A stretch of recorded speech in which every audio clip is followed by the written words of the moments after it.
Vasudevaya. Om Namo Bhagavate Vasudevaya.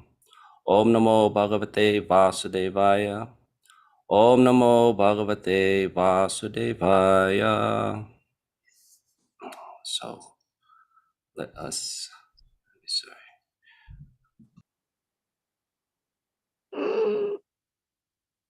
He left. He'll be back. He'll be back. Hold on. Krishna, please bring us our speaker back. Adipurusha Prabhu, what did you wish for Christmas? What did you ask Santa for? That I can be your servant. Okay. Hare Krishna. Okay, Kula Pradipa is back.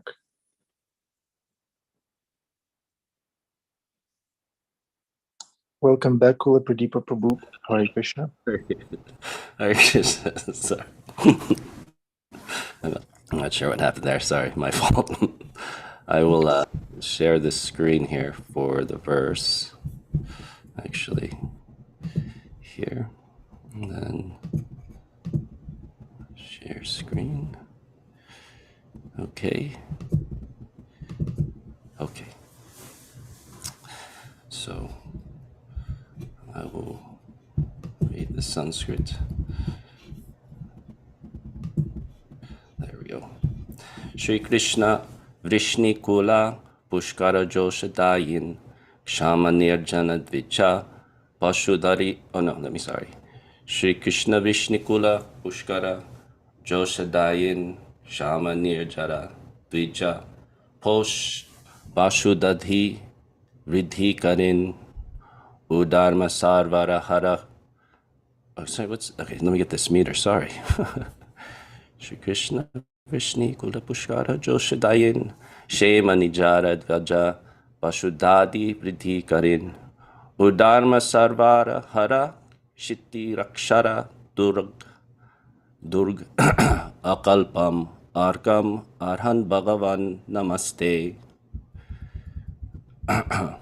Shri Krishna, O Lord Krishna, Vishnikula of the Yadu dynasty, Pushkara to the lotus, Josha, pleasure, Dayan, O you who bestow, Kshma of the earth, Nirjara, the demigods, Dvija, the brahmanas, Pashu, and of the animals, Udadhi, of the great oceans, Vriddhi, the increase, Karin, O you who cause, Udharma, of atheistic principles, Sarvara, of the darkness, Hara, O dispeller, Kshiti, upon the earth, Rakshasa, of the demons, Druk, the opponent, Akalpam, until the end of the universe, Arkam, as long as the sun shines, Arhan, O supremely worshipable deity, Bhagavan, O supreme personality of Godhead, Namaha, I offer my respectful obeisances, Te, unto you. Translation and purport by His Divine Grace, Srila Prabhupada. My dear Sri Krishna, you bestow happiness upon the lotus-like Vrishni dynasty and expand the great oceans consisting of the earth, the demigods, the brahmanas, and the cows. You dispel the dense darkness of irreligion and oppose the demons who have appeared on this earth. O Supreme Personality of Godhead, as long as this universe exists and as long as the sun shines, I will offer my obeisances unto you. Purport. According to Srila Sanatana Goswami, Lord Brahma is here engaged in the ecstasy of Nam Sankirtana, glorifying various holy names of Lord Krishna that indicate his variegated pastimes. Lord Krishna expertly suppressed the demonic population of the earth, which became unbearable with the advent of demonic politicians like Kamsa, Jarasandh, and Shishupala. Similarly, in modern society, there are many so-called God-fearing people who are actually attracted to demoniac existence. Such persons become enlivened with the setting of the sun and go out in the darkness to enjoy life in restaurants, nightclubs, discotheques, hotels, and so on, which are all simply meant for illicit sex, intoxication, gambling, and meat eating. Then there are those who openly defy God and his laws, declaring themselves atheists and demons. Both the covert and the overt enemies of the Lord constitute an unholy burden for the earth, and Lord Krishna descends to expertly remove this burden. Here, Lord Brahma indirectly states that Lord Krishna should remove Brahma's own subtle atheism, which had led him to try to exert illusory power over Lord Krishna. According to Srila Vishwanath Chakravarti Thakur, Lord Brahma, in his shame, felt himself to be like a Brahma Rakshasa from Satyalok, who had come to the earth to disturb Lord Krishna and his intimate friends and calves. Brahma is lamenting that although Lord Krishna is most exalted, the Lord of all lords, because he had appeared before Brahma in such a simple and innocent feature, decorated with a stick, a conch shell, ornaments, red clay, a peacock feather, and so on, and sporting with his cowherd friends, Brahma dared to challenge him. Concerning Brahma's prayers, of which this verse is the conclusion, Srila Vishwanath Chakravarti Thakur states, "May these prayers of Brahma, which take away all doubts and broadcast all the definitive conclusions of devotional service, become the expert craftsmanship of the foundation of my consciousness." Let's see, and also I think, if I'm correct, Ananda Bihari Prabhu is the 2 verses, right? Yeah, the one after this one also. We'll go here also. Okay. Yeah. Shri Shukha Uvacha iti abhishtuya bhumanam tri parikramya padayoho natva bhishtam jagathata svadama pratyapadyata. So I'll just go to the translation and purport. Shukadev Goswami said, having thus offered his prayers, Brahma circumambulated his worshipable Lord, the unlimited personality of Godhead, 3 times, and then bowed down at his lotus feet. The appointed creator of the universe then returned to his own residence. Purport. Although Lord Brahma had prayed to take birth as a blade of grass in Vrindavan, or even in the area surrounding Vrindavana, Lord Krishna, by his silent response to Brahma's prayers, indicated that Brahma should return to his own abode. First, Brahma had to complete his personal devotional service of universal creation. Then he could come to Vrindavana and get the mercy of the inhabitants there. In other words, a devotee should always be attentive to executing his personal devotional service properly. This is more important than trying to live in the Lord's abode. Okay. So I'd like to say prayer. Om Jnana Timirandasya Yananjana Shalakaya Chakshurun Militamina Tasmai Shri Gurve Namaha Shri Chaitanya Manovishnam Stapitam Yena Bhutale Swayam Rupam Gadamayam Dadati Swapadantikam Vandeham Shri Guru Shri Yuta Padakamalam Shri Gurun Vaishnavamscha Shri Rupam Sagrajatam Sahagana Raghunatam Vitantam Sajivam Sadvaitam Savadutam Parijana Sahitam Krishna Chaitanya Devam Shri Radha Krishna Padan Sahagana Lalita Shri Vishakam Vitamscha He Krishna Karuna Sindhu Dinabandho Jagatpate Gopesha Gopika Kanta Radha Kanta Namostute Tapta Kanchana Gourangi Radhe Vrindavaneshwari Vrishabhanu Sute Devi Pranamami Hari Priye Vanchakalpa Tarubhyascha Kripa Sindhubhya Evacha Patitanam Pavanebhyo Vaishnavebhyo Namo Namaha Jai Shri Krishna Chaitanya Prabhu Nityananda Shri Advaita Gadadhara Srivasadi Gaura Bhaktavrinda. Hare Krishna Krishna Krishna Hare Hare, Hare Rama Rama Rama Hare Hare. So thank you everyone for joining this morning.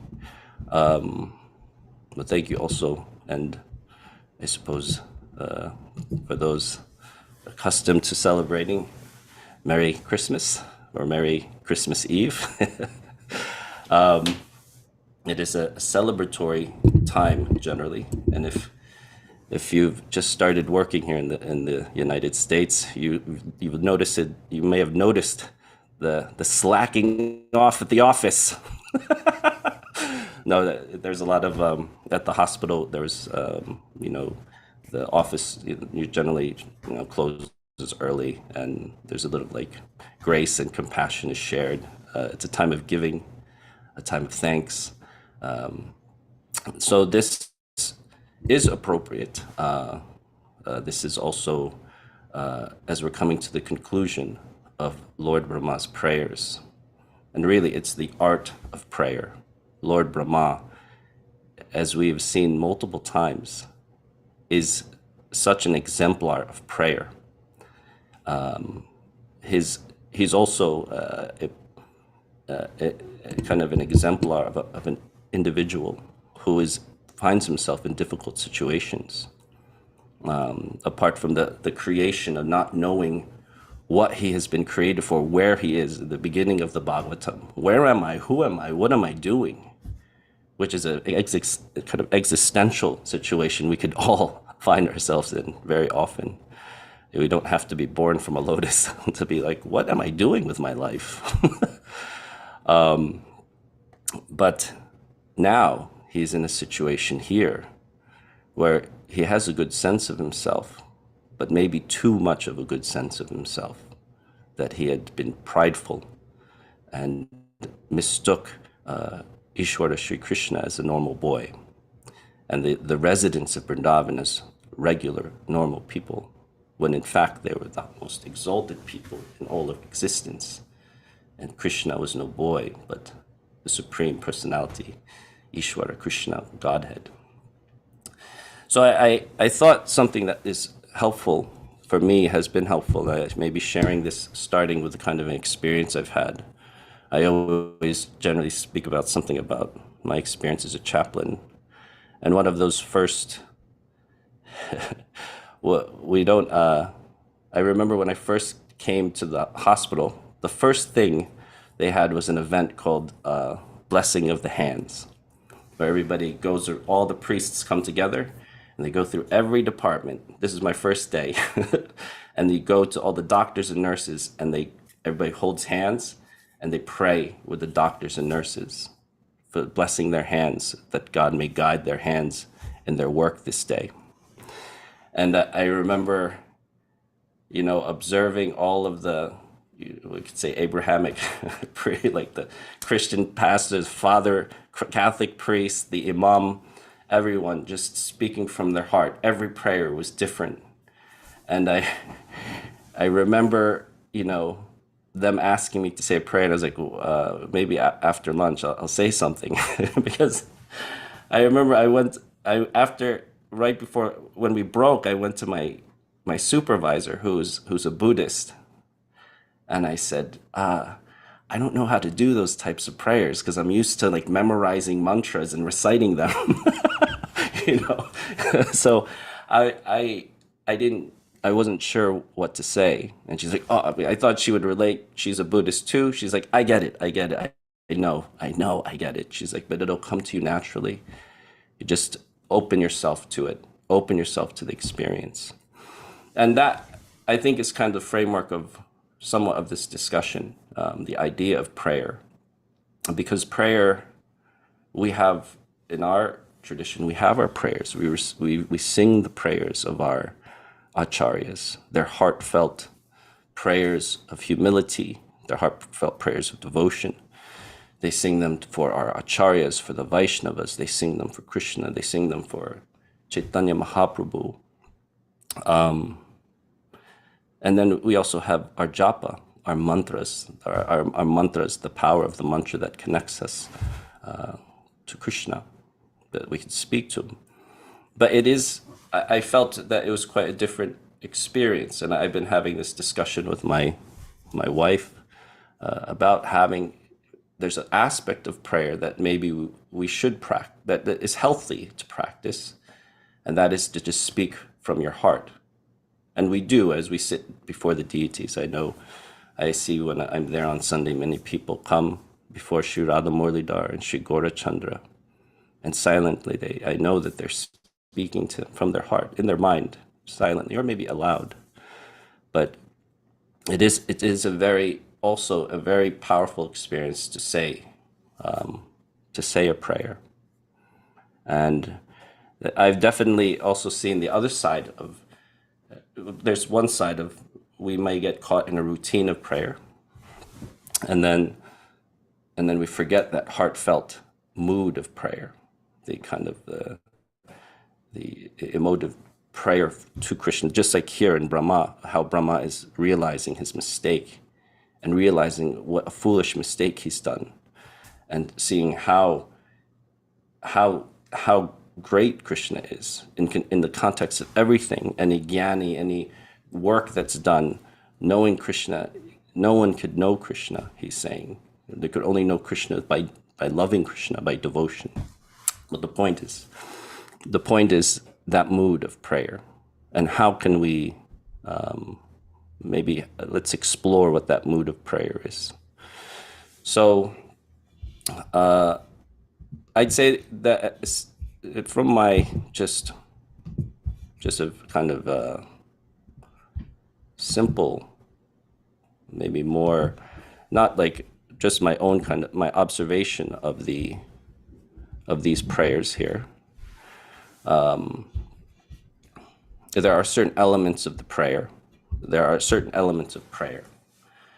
So maybe that's one thing we could do. Let's look at elements of a prayer, and think of, like, when I make a prayer, I have become better at making prayer. I mean, I pray with people almost every day, and there are things that you remember people have said, and you think these are good things to say. There are key phrases like mercy and grace and witness and testimony.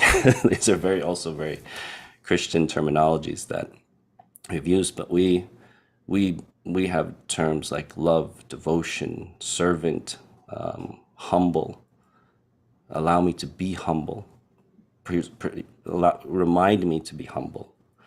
Allow me to serve you truly. These are the type of things that we pray from a bhakti tradition, or at least with the vocabulary. Let's call it the lexicon of bhakti. But let's look at, say, for example, looking at Brahma's prayers and see the kind of elements that there are. One of them I saw was this idea of praise and glorification. That's a very essential part of prayer. You have to, you see God's greatness. You also kind of define him as beyond understanding, because this is the point. There's an interesting story also. He's beyond understanding. There are limitations of what we can understand. There's so much we could do, but there's a limitation to that. There's so far that we could go try to search for God before it's only his grace that will allow us to see him. And there was, I don't know if you know, I don't know if Vasudev is there, but there's a very, I know that during the initiation of his wife, who we've known ever since she was a young girl, her name is Vidya. And there, when she was initiated, Maharaj had said, your name is Vidya. You've spent all this life building up knowledge. You have a PhD. You're wise. He's like, now it's time for prayer. So he named her Vandanam. So that's the idea, is that in this life, Kadamba Maharaj, very, very brilliant. You've built up all this knowledge. Now you must pray. And it's insightful. I also know another devotee whose name was his name was Vishishta, and he was kind of very sage-like. But then he had been reinitiated. There was an issue. I know that's also a sensitive topic these days, but his guru, after there was some problems with his previous guru, they renamed him and said, your name is now Vaishnava, because now you should focus on being a Vaishnava. You've worked on all these sage-like things, all these things. Focus on serving the Vaishnava. Your name is Vaishnava Das. Serve the devotees. So there's always this aspect. But in the case of Vidya, going back, very similar to Brahma, who knows everything, who is the creator of the universe. It's time, now he must pray. That's all sometimes you could do. So in example for text 7, in time, he says, in time, this is Brahma's prayer, learned philosophers or scientists might be able to count all the atoms of the earth, the particles of snow, or perhaps even the shining molecules radiating from the sun, the stars and other luminaries. But among these learned men, who could possibly count the unlimited transcendental qualities possessed by you, the Supreme Personality of Godhead, who has descended onto the surface of the earth for the benefit of all of us living beings. So there's this praise that's a part of a prayer, and that's one part of it. Another part that's very evident in Brahma's prayer is this idea of forgiveness, or an idea of prayashchitta, an atonement. So he says here,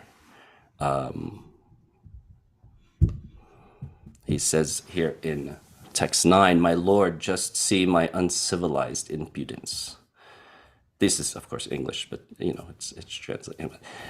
Just see my uncivilized impudence. To test your power, I tried to extend my illusory potency to cover you, the unlimited and primeval supersoul who bewilder even the masters of illusions. What am I compared to you? I am just like a small spark in the presence of a great fire. Therefore, O infallible Lord, kindly excuse my offenses. I have taken birth in the mode of passion, and am therefore simply foolish, presuming myself a controller independent of your lordship. My eyes are blinded by the darkness of ignorance, which causes me to think of myself as the unborn creator of the universe. But please consider that I am your servant, and therefore worthy of your compassion. So these are two. So far, those are two aspects, right? There's the praise, the kind of stotra, the praise and the glorification. And then there's an aspect of forgiveness that he asks for, kind of an atonement, an acceptance, or a definition of maybe his shortcomings, or the things that has he's seen as his deficiencies. A third part, similar to this as the prayer forgiveness, is humility. He says in text 11, what am I? A small creature measuring 7 spans of my own hand. I am enclosed in a pot-like universe composed of material nature, the total material energy, false ego, ether, air, water, and earth. And what is your glory? Unlimited universes pass through the pores of your body just as particles of dust pass through the openings of a screened window. That's him acknowledging that even though he's the creator of the universe, he's like the executive director of the largest company in existence. He's nothing compared. Even in his own company, even the person who's maybe the smallest job there, it's still nothing. That smallness compared to Krishna's greatness, there's no comparison. So he's like, I don't even have a way to compare myself. I'm less than nothing in this context. All of existence comes through your pores, he says. And then one last part that I see is the supplication, the prayer. Of course, this is not the last, second to last, the penultimate. the supplication. What shall we ask for? This is something we keep in mind in this kind of holiday season. He says here in text 30, my dear Lord, I therefore pray to be so fortunate that in this life as Lord Brahma, or in another life, wherever I take my birth, I may be counted as one of your devotees. See, this is the prayer of the devotee. Know thyself, cognito ergo sum. No, that's, I think, therefore I am. Sorry, but know thyself. That's, you should know yourself. He knows that all I can be is a devotee. You're the Supreme Lord. The humility has been established. I pray that I may be counted as one of your devotees in this life or any other birth. I pray that whenever I may be seen, even among the animal species, I can engage in devotional service to your lotus feet. So that's the prayer. The prayer of the devotee. You could pray. I've been in the hospital. I realized that people can pray for just about anything. There's a lot of things that are very worth praying for health and for parents and children to be better. But I've also seen people pray for like new cars or winning the lottery. So there are different things, but a devotee, what could a devotee pray for?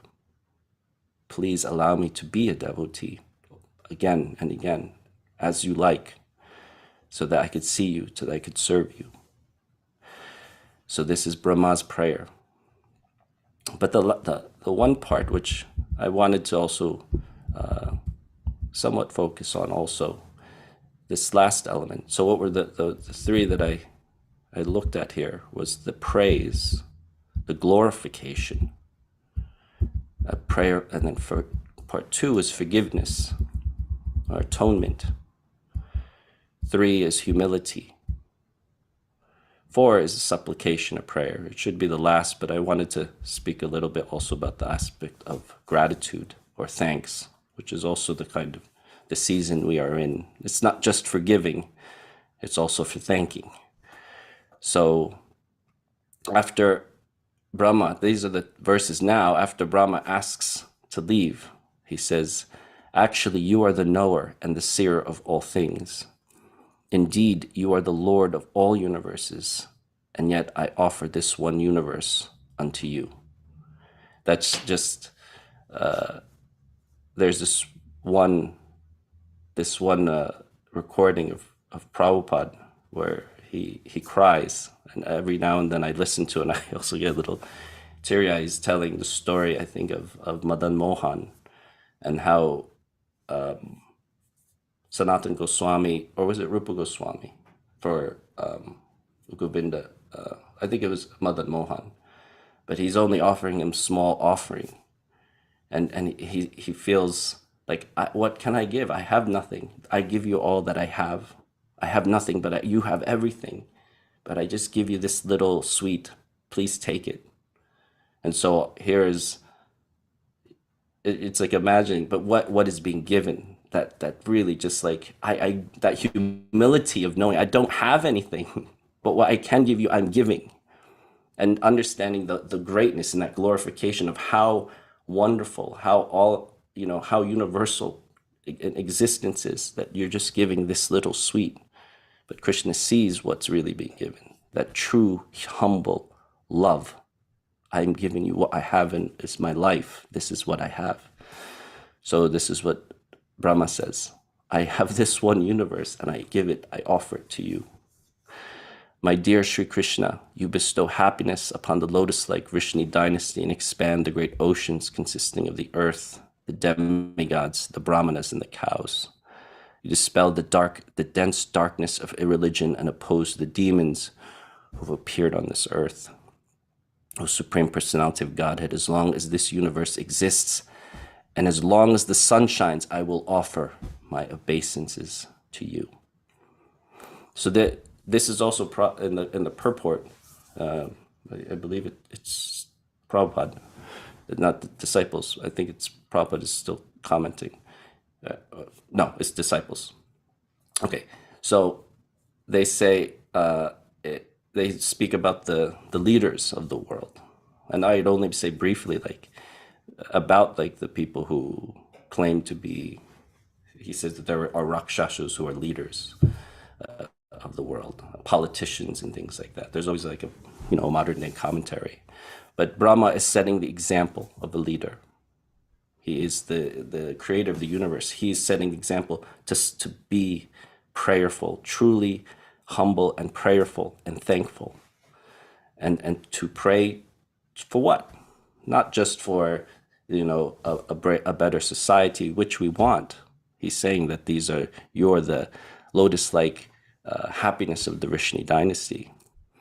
But he's also saying, just allow me and all of us, when if possible, because he can't control independence, free will, allow us to be your devotees. Allow us to offer what we have here in this universe to you. There was one, I'll go back to that later. So this is the idea of, those are 5 elements, the gratefulness, thanks for, in prayer. Now, so that discussion I'd had earlier about, and this was a discussion I was having with my wife about, we chant our japa, and for me, like it's such like every day. If I'm driving, I don't have time, so I do. I'll admit that, and I know this is going to be streamed. I leave early in the morning. I come late from work, so I do chant while driving. Sorry, but I also chant while sitting at times. Also, I try to make some time to have a meditation. But that's the point. That's part of the idea. That's what I'm talking about. What we were talking about is that sometimes we get into a routine, and we have our vows, which are virtuous, but we get into like, I have to chant. What we're essentially saying is I have to pray, which was a different experience that I have in the hospital, because we don't. Some of the Christian pastors will say, like, it's never the wrong time to pray. But I do think, thank you, Jeffrey. I wouldn't recommend it, but I would say this as far as the just one thing about driving and japa is that it was something I had to do for some time, but I resigned from that position just now, and I took on another chaplaincy position where I'll be able to. I could make my hours, so now I'm able. I'll have time in the morning actually, and the place is closer, so there's always an opportunity. Did you convert to Abrahamic chaplain? Never. I never have. I never had. I never have. I had. Oh well, we'll continue with that. But no, I took another job so I could be one. I would be working more with more South Asian community, and so there'll be more Hindus, Vaishnavas. There'll be probably different types of faiths, but the main thing is I'll have more time in the morning. But getting to the point of prayer. So prayer, there was a difference, I was saying. There was thank you for the encouragement, Jamuna. I noticed that difference. That was the point I was saying. As I prayed in the hospital, they said there's never a wrong time for prayer. That's what I was saying. But for us, well, you can also be late for prayer, and you can also miss prayers, and you don't want to do that. I mean, the point of japa is that it's to make a point that you are going to think of Krishna, pray to Krishna every day, and in reality, it's not. It's a small pocket of your time. I know it's difficult. It's no small pocket over time. It's an accumulation. But what is our life for? What is our life leading towards? That's the question. But anyway, the point is, there was a distinction between that kind of routine prayer and then the heartfelt prayer. And so I started asking myself, well, then what is the mood that is shared between them? And so of course, there are few. Of course, we think Anyabilasita Sunyam, the definition of bhakti, and this is Anukulina Krishnanu. Whatever it's karma or jnana or anything, there's no ulterior motive. But as long as this is what you're doing, this prayer is Anukulina Krishnanu. It's for the pleasure of Krishna. It's for the benefit of Krishna. Kula, not Kula. Kula is like, but Kula with a U, a long U. It means like, at least according to Monier Williams, the translation, custody, guard, defense. That means that we're giving something to Krishna. We're not just, we want to give something for Krishna's benefit. And that's what could, again, that's like, well, he's God. What could we give him benefit? Love, bhakti. That is the reciprocation. That is the wonder. That is the tradition of bhakti. That God does want something. He does need something, and that's love from his devotees. It's something so profound for him that he descended as Lord Chaitanya Mahaprabhu himself to experience it. So the mood is that it's not just for him, but to benefit him, to give him something, like something that little thing that we have. So the other mood, other verses I thought of, Man manabhava madbhakto mam yaji mam namaskuru. So it comes in chapter 9 and a very similar verse in 8 in chapter 18. So your mind is always engaged thinking of me. Become my devotee, offer my obeisances to me, worship me. So the differences between the two verses, Man manabhava madbhakto mam yaji mam namaskuru mam evasyasi satyante, mam evasyasi yuktaivam atmanam mat parayanaha. And then in 1865, it's evasyasi satyante pratijane priyosime. So that's only the last line is different. The verse is practically, it's repeated.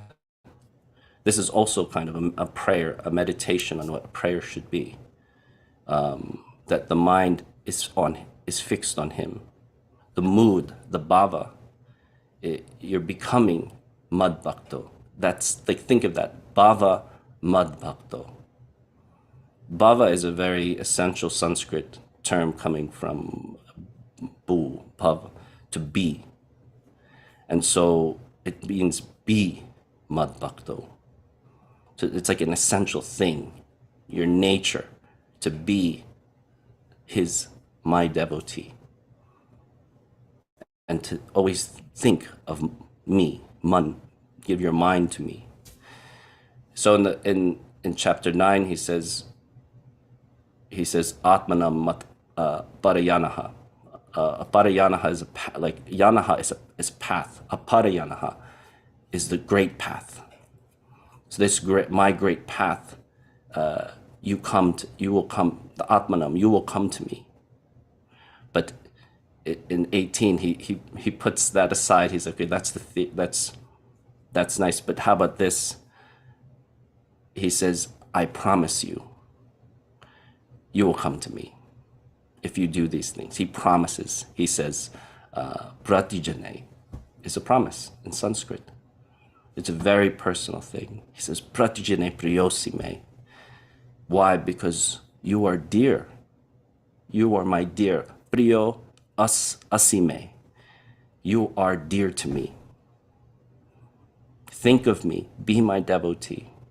You'll come to me. I promise it. I promise it. So, last thing. Okay, I know we're running out of time. You couldn't say anything about prayer without saying Shravanam, Kirtanam, Vishnu Smaranam, Padasevanam, Archanam, Vandanam, Dasyam, Sakyam, Atmanavedam. So it's not, as we were having this distinction between these kind of heartfelt prayers and then what we do as a practice. Well, the reality is that all of these things in our life are connected.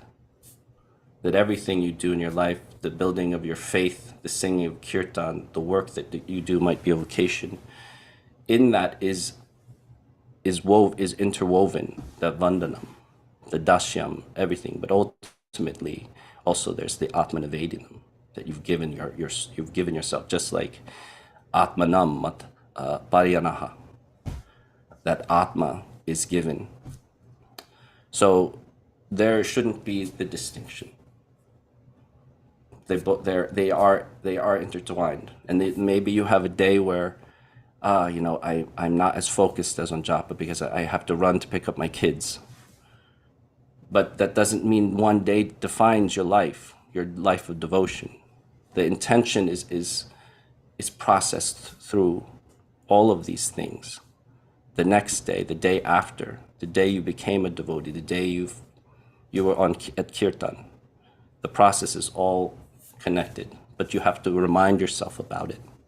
We have to remind ourselves about that mode of prayer, that gratitude, those elements of prayer, the supplication, the prayer, the praise, the humility, the acknowledging of what your shortcomings are.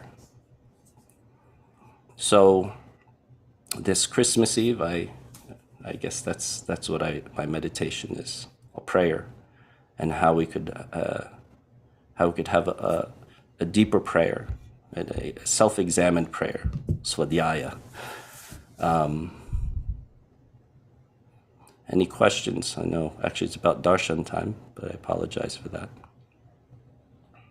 Great class, Kula Pradipa Prabhu. Thank you for unpacking the elements of prayer for us. And we're giving the priority to the temple room. Yes. No. Jamuna Jai. We're changing that. Jamuna Jai. We're giving the priority to you. Unmute yourself, please, Jamuna Jai. Oops, I'm not moved. Thank you, Kula, for such a wonderful class. I have so many thoughts, but I'll keep it brief. Thank you for keeping it honest about your chanting. That was a big disclosure and very brave, and I hope you saw my encouragement there. But the whole topic of prayer reminds me of there's a beautiful book. It's called Help, Thanks, Wow. It's by the writer Anne Lamott, one of the few people that I read. And she goes, help, thanks, wow. She goes, the 3 essential prayers. She says, if you only pray 3 times in your life, wow. Help, thanks, and wow, which I really love a lot. And when you started talking, I ran to my bookshelf. In the chat, she says a little thing about prayer, but right at the beginning, I love this. She says that prayer means that in some unique way, we believe we're invited into a relationship with someone who hears us when we speak in silence. And I love that. And she has a lot of wonderful ways, but when you were reading about the different parts of prayer, it sort of reminded me help, that surrender, thanks, the gratitude, and wow is like the humility. I'm so infinitesimal. And so I just really loved everything you had to say. So thank you. Thank you for sharing that. Thanks. What was it? Thanks. Wow. Thanks. Help. Thanks. Wow. Wow. Thank you. Yeah. Temple room. Yeah. Unmute. Sri Prahlad wants to say something. Sri Prahlad Prabhu. Wow. Hare Krishna. Hare Krishna. Thank you very much for that wonderful class. Yeah, really appreciate it. And prayer is such an important topic. And just a couple of reflections, because what you said brought out so many reflections. One was that as devotees, we can sometimes be hesitant to pray, like that kind of talking to Krishna, telling Krishna what's going on, because we know that we need bhakti, right? And we should only be praying for love. But then we can hesitate to say, Krishna, I'm having a really hard time with my kids or my family or my job. Or something like that, because we think this is so mundane. I'm not supposed to ask Krishna for mundane things. And so that can be like a bit of a stumbling block for us. And I've thought about this a lot. And my reflection is that Krishna is our friend and he's our well-wisher. and he wants us to tell him what's going on. So it's not about if we tell Krishna that we're having a really hard day and we want his help. Yeah. That means that we're no longer aspiring for prema bhakti. We are aspiring for prema bhakti as our constant, ongoing, enduring goal. Yeah. But then, having a hard time with one thing or another, it doesn't override that when we ask Krishna for his help there as well. So that was a reflection that your presentation provoked. I thank you. Thank you for that, Sri Praladji. And one thing, just quickly, I do think that that's very important. And it's something I've admired by Christian prayers. They pray for they pray for so many things. I really am. So please pray. Whatever it is, pray. I agree. Absolutely.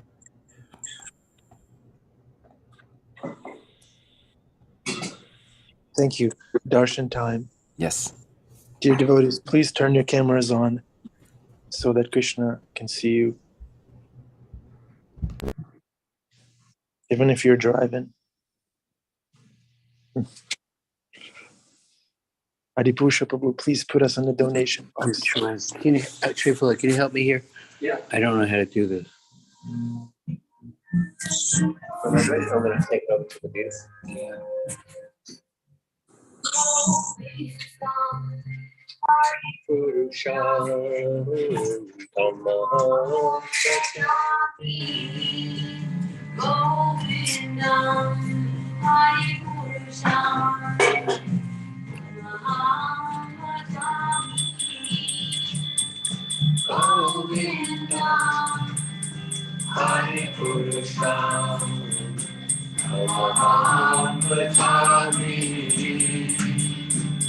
It's not showing.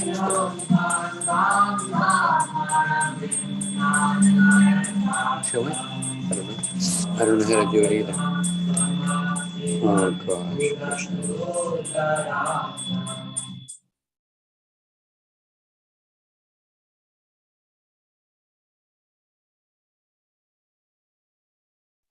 Great class. Sorry, I was muted. Thank you, Kula Pradipa. Great class. I was like speechless. It was perfect. Just one quick question, Kula Pradipa. When they pray for like a car or something mundane, and you're a chaplain, and they expect you to support them and guide them in their prayer, how do you do that? Do you pray for a new car with them, or you correct them? You tell them that's prayer is invalid. Well, I mean, then I would ask, well, because at the hospital, I am praying for people's health also, which seems like a reasonable thing. It's also material. Pray for they get the right medicine and things like that. Sorry, are we still on? Are they okay? Okay.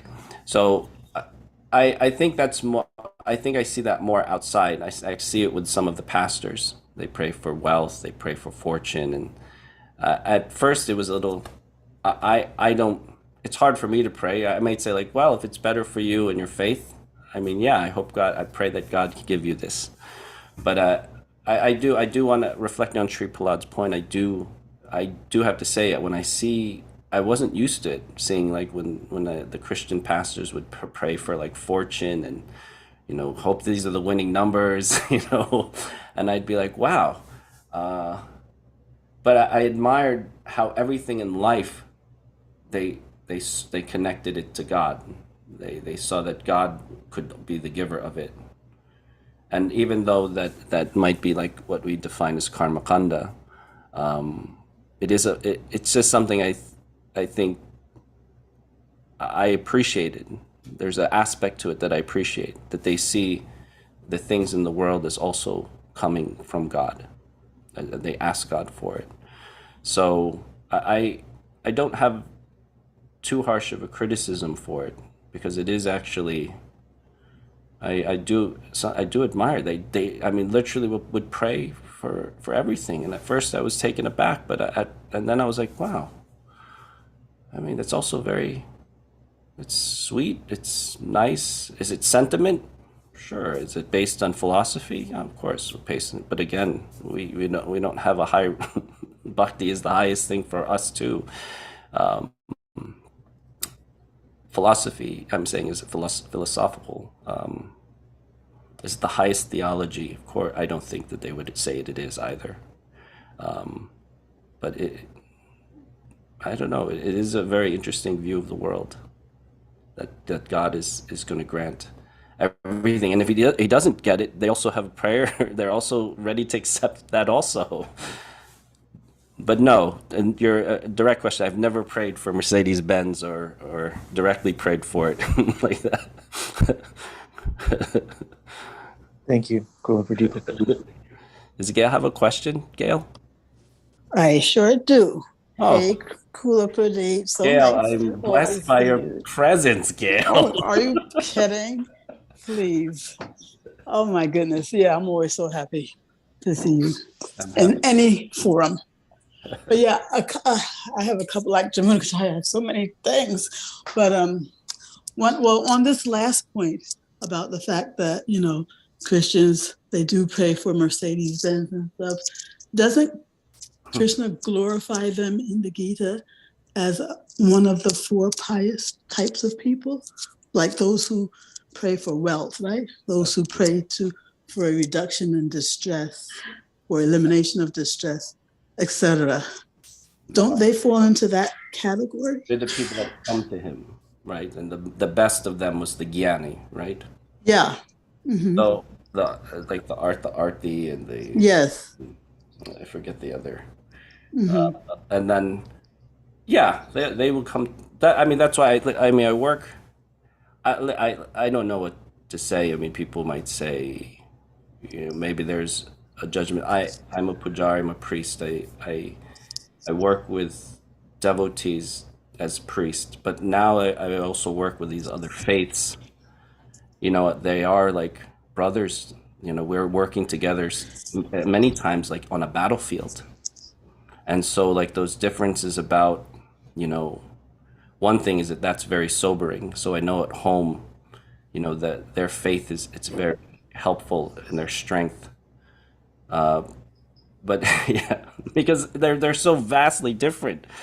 The Catholic priest is like, he's directly connected to the church. He doesn't have much. He has like a stipend, but then the Christian pastor doesn't have like the pay. He has an independent pay. So like there's like different levels of like worldly independence. For all practical purposes, like the Catholic priest has home, he has everything covered, but the pastor of an independent Protestant church doesn't. So in the world, he may see the world quite differently in terms of like God and God's revealed grace in the world, his immanence in the world. There are things like prosperity gospel that people disagree with also, and there are different theologies out there about, and we have our karma kanda, and then Jesus criticized Judaism for ritualism. But one thing I'm seeing is that they're always going to be somewhat side to side. You're going to have communities, societies. You're not just going to have the pure, everyone, the whole hundreds of thousands of pure devotees. You're going to have some people who have mixed levels of devotion and theology. Yeah. My only point was that, I think Krishna was making the point in the Gita that those who go to him for glory, for material things, they are glorious because they're pious because they could have sought their fortune elsewhere.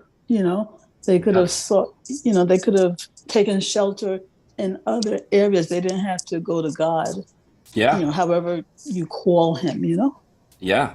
So he doesn't, he actually glorifies them, I think. Yeah, I think if we knew more people who are like, we might consider like, karma kandis, we may say they're misdirected, but at the same time, I aspire to be a karma kandi. But at the same time, you're like, hey, you know what? You're a pretty good guy. You're a good guy. Mm-hmm. Maybe you have some attachments in the world, but we both believe God exists we believe God is giving us, leading us in the right direction, and we pray that He continues to guide, and you continue to pray that I am guided towards Him. Listen, we have cool. There's one question I really wanted to get in very quickly. That's always disturbed me, that, I've heard that when we pray for something from Krishna, it's not going to be heard by Him unless we glorify Him first. So now I have a problem with that, not because I have a problem glorifying Krishna, but, to have this formulaic approach to prayer bothers me, because, when I pray to Krishna, I talk to Him like I'm talking to you, because my experience is that He's my best friend, and He is with me continuously without interruption. And so whatever is going on with me, I just bring it to Him spontaneously, right? And so for me, that mood is disturbed by that formulaic approach, that if I want to, ask Krishna for something, or if I'm, going to Him for whatever problem, first there has to be this glorification. I don't have a problem with the glorification coming at maybe some other time, but I'm just wondering how really important it is that it be within the framework of that same prayer. Sure. Yeah. I mean, I didn't. I just keep in mind also, I didn't give a framework. I just. No, you did not. No, you did not. You did not. But in other lectures, I've heard this. Well, how about this, Gail? Like, actually, a lot of the prayers I see in the hospital, they don't start with Almighty. You are the greatest. You are the creator. You're the sustainer. They're desperate. They're like, God, I need your help. Please, if you can hear me. See, people who are having like existential thing, they've never questioned if God, they've never known certainly if God has existed. They might not even have had faith, but here they are in this place where their own existence is hanging, and they're asking God by a name they hardly know. I don't know if you're there. Please help me. Can you give me tell me what to do? There's no formality in that. There's no formula in it. It's a true genuine plea for help. It's a genuine prayer. There's no structure in a lot of prayers. But have you heard that before? That there should be that prayer isn't heard. Yeah, that Where structure has to be there. In lectures, miscellaneous lectures. I think that there's probably no. It doesn't seem like it seems like from a bhakti tradition, maybe. I mean, there could be. I don't. Well, I like your response. Your struggle to respond is something that is appealing to me right now. Something you should be familiar with me by now. But it's perfect in this particular context, because it really goes against my grain. I think there are, when you think of like, I think that structure, there is a theological point to say like, okay, you're making a prayer. If you make that praise, then you understand to whom you're praying. I get that structure. However, you have to think also, if you think of, say, we just had Kartik, and that how Mother Yashoda sees Krishna as God, but she asked for that to go away so she could just see him as his son and she could just love him.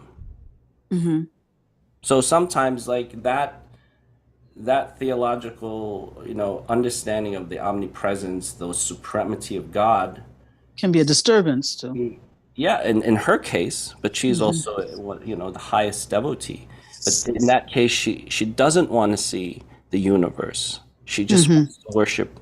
Same thing similar to Arjuna, who sees the universal form. He says, please, come back to be my friend, two-armed Krishna.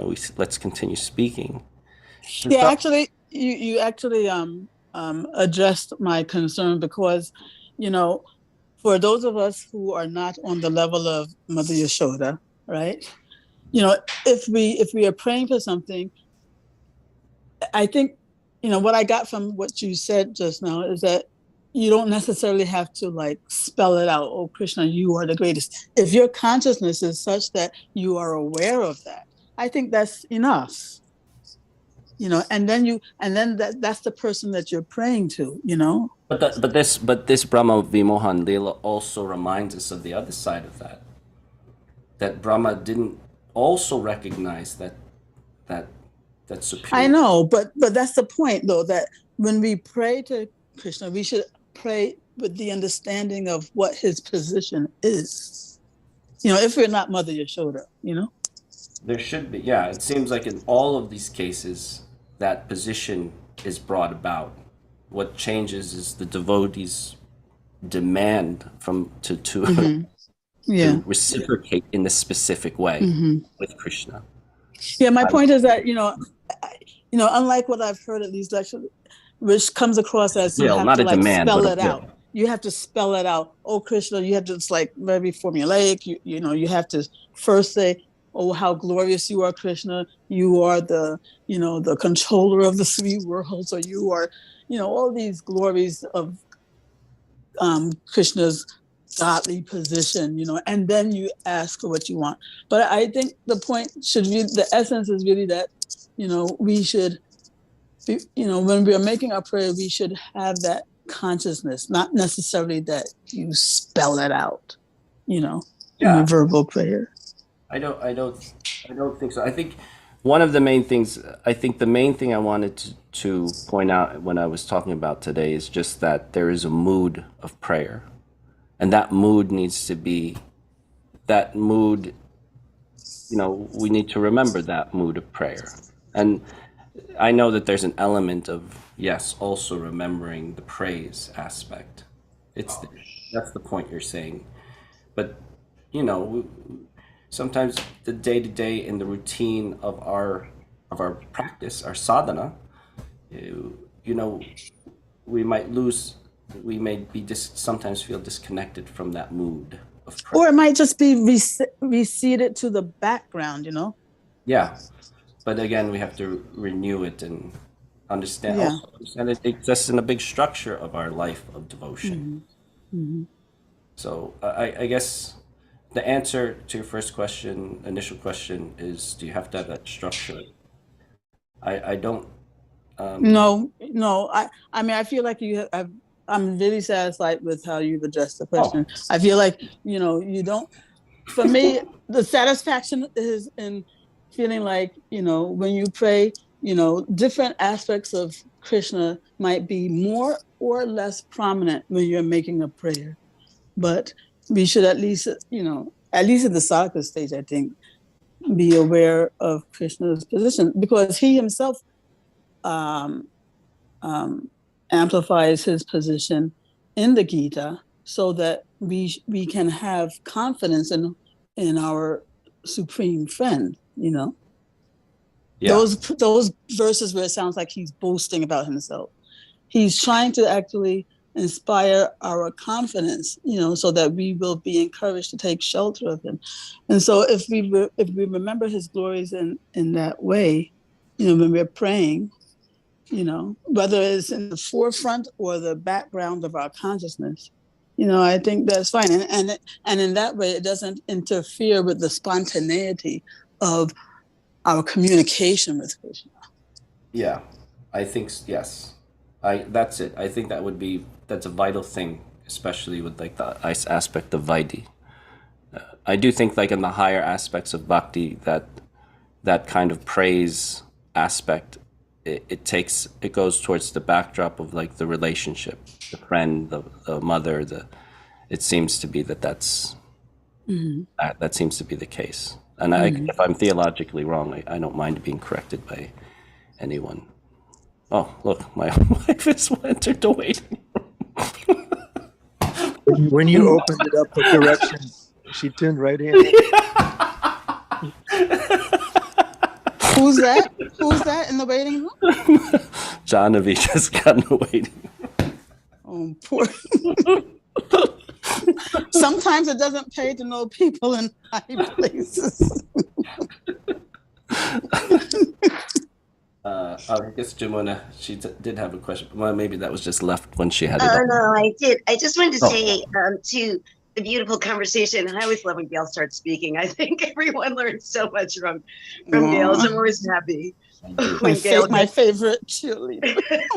when you jump in, it's always good. But I just wanted to say how, first of all, how beautiful Gail's things like, well, he's just my friend and I'm talking to him all the time. But to Gail's question, I was thinking, just like you have different kinds of conversation with people, there's different kinds of prayer.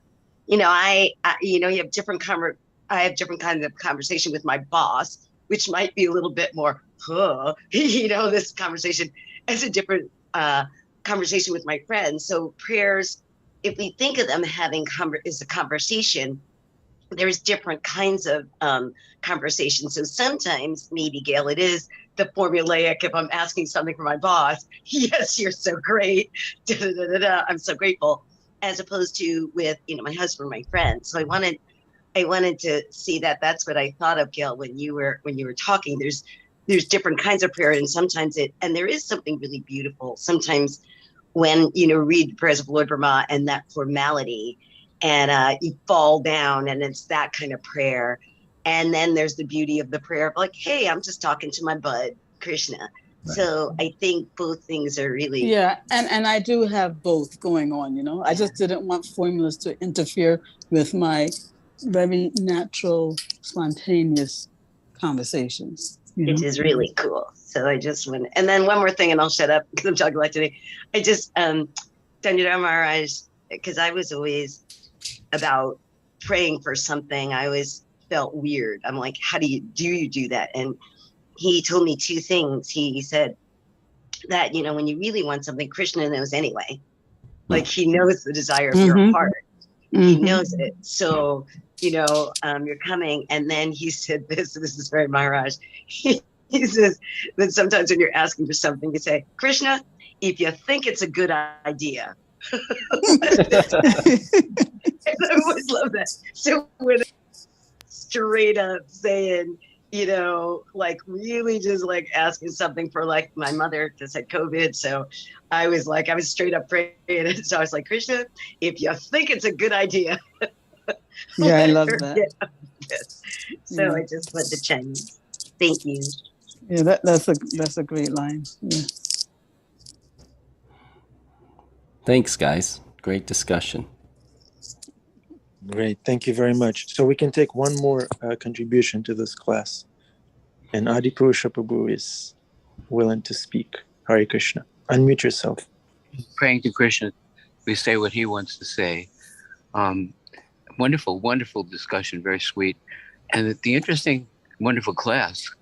The classic, in every tradition, they say that ACTS, adoration, contrition, thanksgiving, supplication, that's a format that's recommended. And according to what Gail was saying, sometimes we just yell out, help, my goodness, without any kind of preamble or formality. It's just something, spontaneous from the heart. But let's just say this. Krishna is so wonderful that even if we approach him with not the greatest formality and not the greatest structure and not the greatest propriety, Krishna is so wonderful that it's a good start to approach Krishna. It's a good start. And Krishna is so wonderful, we say that about 3 or 4 times, that Krishna will help us to become better at, there's always room for improvement, to become better and more loving and more pure in our relationship with him. If we just start somewhere, you can burn a whole forest down with one match, You just have to start somewhere. And Krishna's going to take the ball and run with it and work on us and help us to become better. How wonderful is Krishna? All glories to Prabhupada. How wonderful is Krishna. Thank you, Prabhu. How wonderful is Kula Pradipa Prabhu. Hare Krishna. Great class, Prabhu. See what kind of discussion you inspired. Great, wonderful. Thank you everyone for tuning in. We're very happy to be in your association. If you only have one match, no problem, go for it. Use it. Krishna will make up for any inconvenience or deficiency that we may have. Krishna is right there on the other end. He knows what's going on. That's our saving grace. Thank you, Kula Pradipa Prabhu, for your association. Srila Prabhupada Ki Jai, Srimad Bhagavatam Ki Jai. Merry Christmas. Merry Well, Christmas. you